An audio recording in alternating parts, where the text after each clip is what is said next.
कमजोर शुरुआत के बाद बाजार में रिकवरी। निफ्टी दिन के निचले स्तरों से 100 अंक रिकवर होकर 26,000 के पास। साथ ही बैंक निफ्टी भी दिन के निचले स्तरों से करीब 400 अंक सुधरा, 59,450 के पास।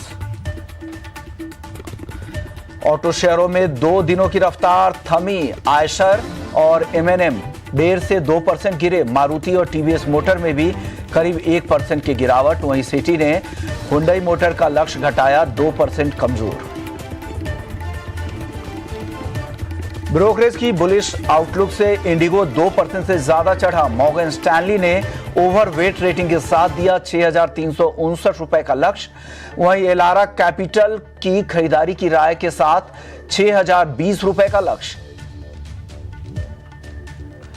धुरंधर फिल्म की रिकॉर्ड तोड़ कमाई ने पीवीआर आइनॉक्स में धुआंधार तेजी। शेयर 5% उछला।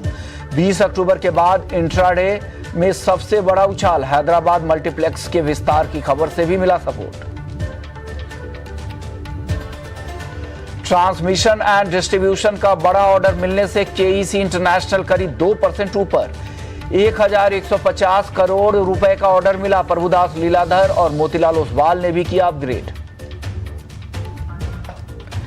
खपत वाले शेयरों में खरीदारी। ब्रिटानिया, मैरिको और टाटा कंज्यूमर 1 से 1.5% मजबूत। वहीं एचयूएल भी करीब 1% ऊपर। चांदी में भी शानदार तेजी बरकरार। करीब 4,800 रुपए की मजबूती के साथ एमसीएक्स पर चांदी 1,97,600 रुपए के पार।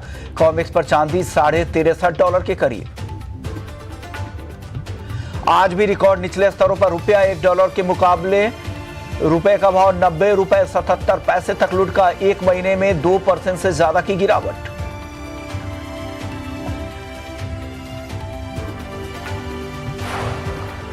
नमस्कार, स्वागत है आप सभी का। इस बड़ी बात है कि बाजार में अब तक हुआ क्या है। तो बाजार देखिए तो निफ्टी में दिन के निचले स्तरों से देखें तो यहां पर 100 अंकों से ज्यादा की रिकवरी दिख रही है। अब बाजार निफ्टी 26,000 के ऊपर आ चुका है। बैंक निफ्टी में तो 400 अंकों से ज्यादा की रिकवरी है। अब ये हरे निशान में है। 50 अंकों से ज्यादा की तेजी। निचले स्तरों से 400 अंकों से ज्यादा का सुधार। 59,450 के करीब निफ्टी बैंक ट्रेड कर रहा है। सेक्टर की आज अगर बात करें तो जो सबसे ज्यादा गिरने वाले सेक्टर हैं वो ऑटो है। ऑटो पर आज दबाव है। आयशर मोटर्स करीब 2% की गिरावट दिखा रहा है। तो ये एक ऐसा सेक्टर है जो आज के सत्र में काफी कमजोर दिख रहा है। आयशर के अलावा और ऑटो के अलावा एफएमसीजी, जहां पर सपोर्ट मिल रहा है एफएमसीजी शेयरों में। ब्रिटानिया यहां पर अच्छी तेजी दिखा रहा है। करीब 2% की तेजी ब्रिटानिया में आज के सत्र में दिख रही है। स्टॉक 6,025 के ऊपर, अच्छी मजबूती ब्रिटानिया में। वहीं फार्मा शेयरों में गिरावट है। मैनकाइंड करीब 1.25 से 1.5% नीचे हैं। 2150 तक फिसल कर आ चुका है। तो मैनकाइंड आज के सत्र में यहां पर भी गिरावट दिख रही है और फार्मा पूरे ओवरऑल सेक्टर पर ही आज के सत्र में दबाव दिख रहा है। अपने मेहमानों को भी शामिल करते हैं हमारे साथ और उससे पहले बाजार पर एक और देख लेते कि आज कौन कौन से सेक्टर है जो बाजार में सबसे ज्यादा दबाव बना रहे हैं। उसमें ऑटो की हमने बात की, ऑटो में सबसे ज्यादा गिरावट है। इसके अलावा मिड कैप हेल्थ, रियलिटी और मिड कैप कंपनियां और फार्मा कंपनियां, ये कुछ ऐसे सेक्टर है जहां पर आज गिरावट ज्यादा दिख रही है। निफ्टी के बनने वाले शहरों में इंटरग्लोब, श्रीराम फाइनेंस और एचयूएल, टाटा कंज्यूमर, एसिल्ट, ये कुछ ऐसी कंपनियां हैं जहां पर आज तेजी है। बाकी सारे ही काउंटर आज लाल निशान में कारोबार कर रहे हैं। लेकिन दिन के निचले स्तरों से देखेंगे तो यहां पर ठीक ठाक सुधार देखने को मिल रहा है। लेकिन चलिए, हमारे साथ जेएम फाइनेंशियल्स के तेजस शाह भी हैं। गुड आफ्टरनून तेजस सर। ये सबसे पहले बाजार पर एक आउटलुक चाहिए। बाजार में धीरे धीरे कॉन्फिडेंस लौट रहा है।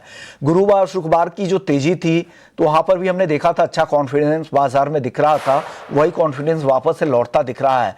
क्या आखिरी सत्र बाजार के लिए फिर से अच्छा रहने वाला है? यहां से रिकवरी दिख रही है आपको बाजार में? इंडेक्स पर आपका नजरिया क्या है? हाँ, गुड आफ्टरनून विश्व मोहन जी और सभी दर्शकों को मेरा नमस्कार। निफ्टी की हम बात करें तो निफ्टी एक अप ट्रेंड में चल रहा है। 25,900 और 24,700 ये अहम सपोर्ट लेवल है। मुझे लग रहा है जब तक ये सपोर्ट लेवल होल्ड कर रहे हैं निफ्टी एक नया हाई मार सकता है आने वाले दिनों में। लास्ट वीक हमने अच्छी खासी वॉलेटिलिटी देखी थी, बट इसका जो 50 दिन का मूविंग एवरेज का सपोर्ट था 25,700 का, वहां से ही निफ्टी ने एक रिवर्सल दिखाया है। थर्सडे के थर्सडे में हमने गैप अप ओपनिंग दिखा था, तो आज डेली चार्ट पे निफ्टी ने वही गैप फिल करके रिकवरी दिखाई है। तो जैसे कि मैंने बताया 25,900 25,700 ये दोनों अहम स्तर है, जब तक ये टूटेंगे नहीं मुझे लग रहा है निफ्टी जो रिसेंट अभी स्विंग हाई बना था 26,300 का, वहां जा सकता है। बैंक निफ्टी की बात करें तो बैंक निफ्टी भी अगर देखेंगे तो पिछले 2 हफ्तों से एक सीमित दायरे में ट्रेड कर रहा है। 58,800 टू 59,000 नीचे में सपोर्ट है और 60,000 से लेके 60,100 का ऊपर रेजिस्टेंस है। तो 1200 से 1300 पॉइंट की एक रेंज में निफ्टी बैंक सीमित दायरे में ट्रेड कर रहा है। तो स्ट्रैटेजी अभी यही होनी चाहिए कि सपोर्ट के करीबन बाइंग करना चाहिए और रेजिस्टेंस के करीबन मुनाफा वसूली करनी चाहिए। तो 58,800 का लेवल जब तक होल्ड करेगा, बाय एंड डिप्स की रणनीति रखिए बैंक निफ्टी में for a target of 60,000 to 60,100 on the higher side. ये रहा है इंडेक्स पर है, बाय ऑन डिप्स की स्ट्रैटेजी के साथ यहाँ पर निफ्टी बैंक में काम करना है। 58,000 के आसपास का सपोर्ट आपको दिख रहा है। लेकिन इस बाजार में अगर किसी को खरीदारी कहीं करनी है तो वो कौन से टॉप ट्रेड्स हो सकते हैं आज के लिए? तो जो मैंने पहला ट्रेड चुना है वो है श्रीराम फाइनेंस लिमिटेड। थोड़ा सा अभी चल चुका है तो एक डिप में खरीदारी करिए। ये स्टॉक ने भी जबरदस्त आउट परफॉर्मेंस दिखाया है पिछले काफी दिनों से और स्टॉक लगातार हायर हाई हायर लो के फॉर्मेशन में ऑल टाइम हाई के करीबन स्टॉक ट्रेड कर रहा है और एक बुलिश हैमर पैटर्न भी फॉर्म हुआ था लास्ट वीक। तो एक हल्की सी गिरावट में बाय करिए श्रीराम फाइनेंस 850 से लेके 855, that will be ideal level to go long with a stop loss below 835। पहला लक्ष्य रहेगा 875 का और दूसरा लक्ष्य रहेगा 895 का। दूसरा जो मैंने स्टॉक चुना है वो बैंकिंग क्षेत्र से, बैंकिंग एज ए सेक्टर हमें काफी अच्छा लग रहा है और हमें लग रहा है आने वाले दिनों में बैंकिंग ही लीड करेगा मार्केट को। तो पीएनबी मेरी दूसरी पिक है। ये स्टॉक में हमें लग रहा है अच्छा खासा करेक्शन हो चुका है और पिछले 3-4 दिनों से स्टॉक साइडवेज कंसोलिडेशन किया था और आज के सत्र में स्ट्रेंथ दिखा रहा है स्टॉक और 50 दिन की मूविंग एवरेज के ऊपर भी सस्टेन कर रहा है। तो ये स्टॉक में भी करंट भाव में डिप में खरीदारी की जा सकती है विद स्टॉप लॉस बिलो 114। इसका पहला लक्ष्य रहेगा 123 का, दूसरा लक्ष्य रहेगा 127 का। ओके, 123 127 के टारगेट के लिए पीएनबी खरीदने की सलाह, 114 का एसएल भी लगा ले। दूसरी कॉल है श्रीराम फाइनेंस, यहाँ पर भी खरीदारी की राय आ रही है, हालांकि डिप में यहाँ पे खरीदने की सलाह है। आज का ये गेनर भी है निफ्टी का, 875 895 का टारगेट है और 835 करंट लेवल पे ना खरीदे, थोड़ा नीचे का मिले तो बेहतर रिस्क और रिवॉर्ड आपके लिए हो जाएगा। चलिए अब शुरुआत कर लेते हैं news maker of the day और सबसे पहला स्टॉक जो हमने चुना है वो मैट्रिमोनी का है, जहां पर आज 5% से ज़्यादा की गिरावट दिख रही है। हालांकि 655 रुपये प्रति शेयर पर बायबैक को मंजूरी मिल गई है और करीब 8,93,000 शेयरों के बायबैक का ऐलान हुआ है।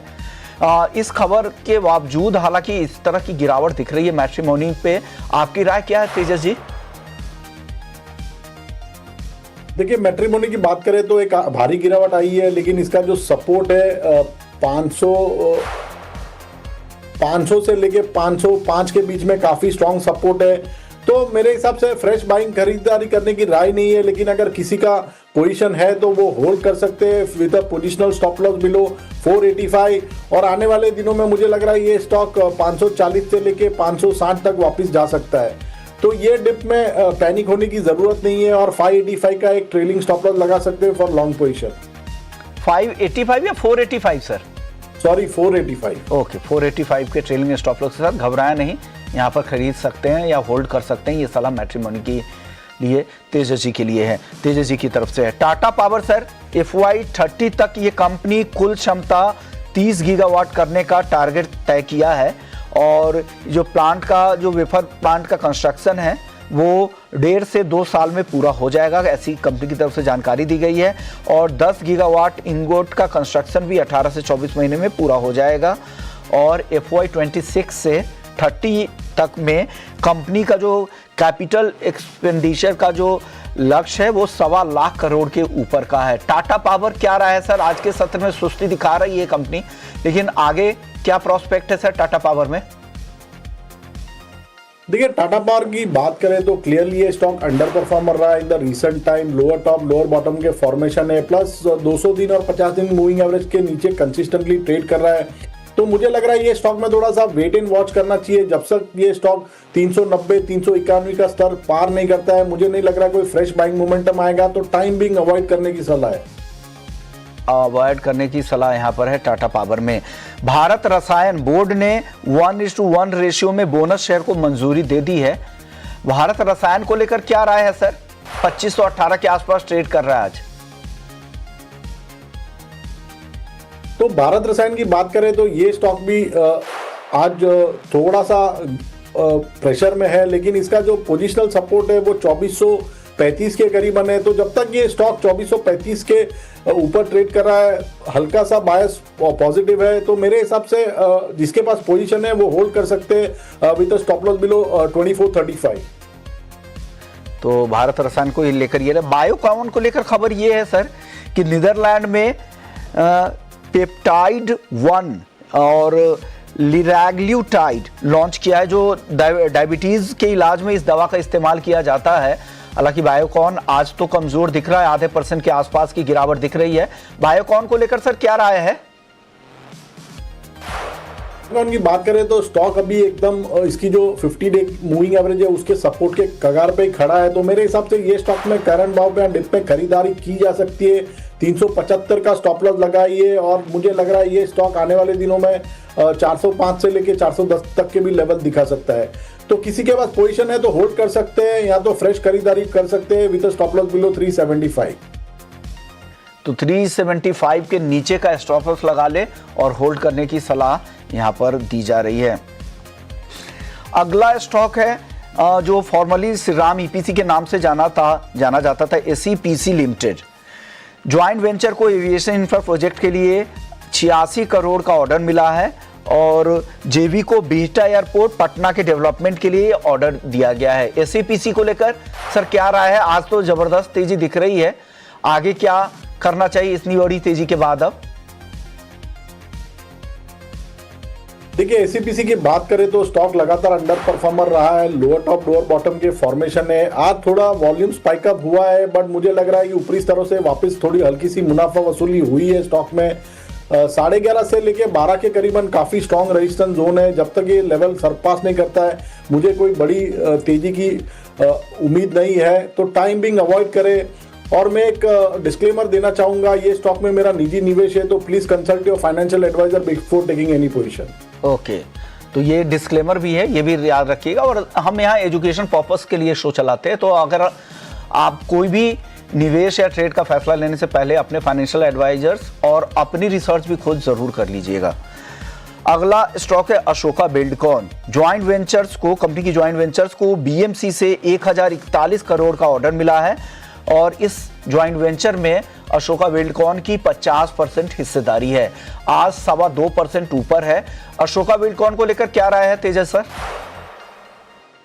देखिए अशोका बिल्डकॉन की बात करें तो ये स्टॉक का भी स्ट्रक्चर काफी वीक है, लोअर टॉप लोअर बॉटम के फॉर्मेशन है, बट इसका जो लंबी अवधि का सपोर्ट है 159 160 के करीबन, वहां से ही स्टॉक ने एक रिकवरी दिखाई है।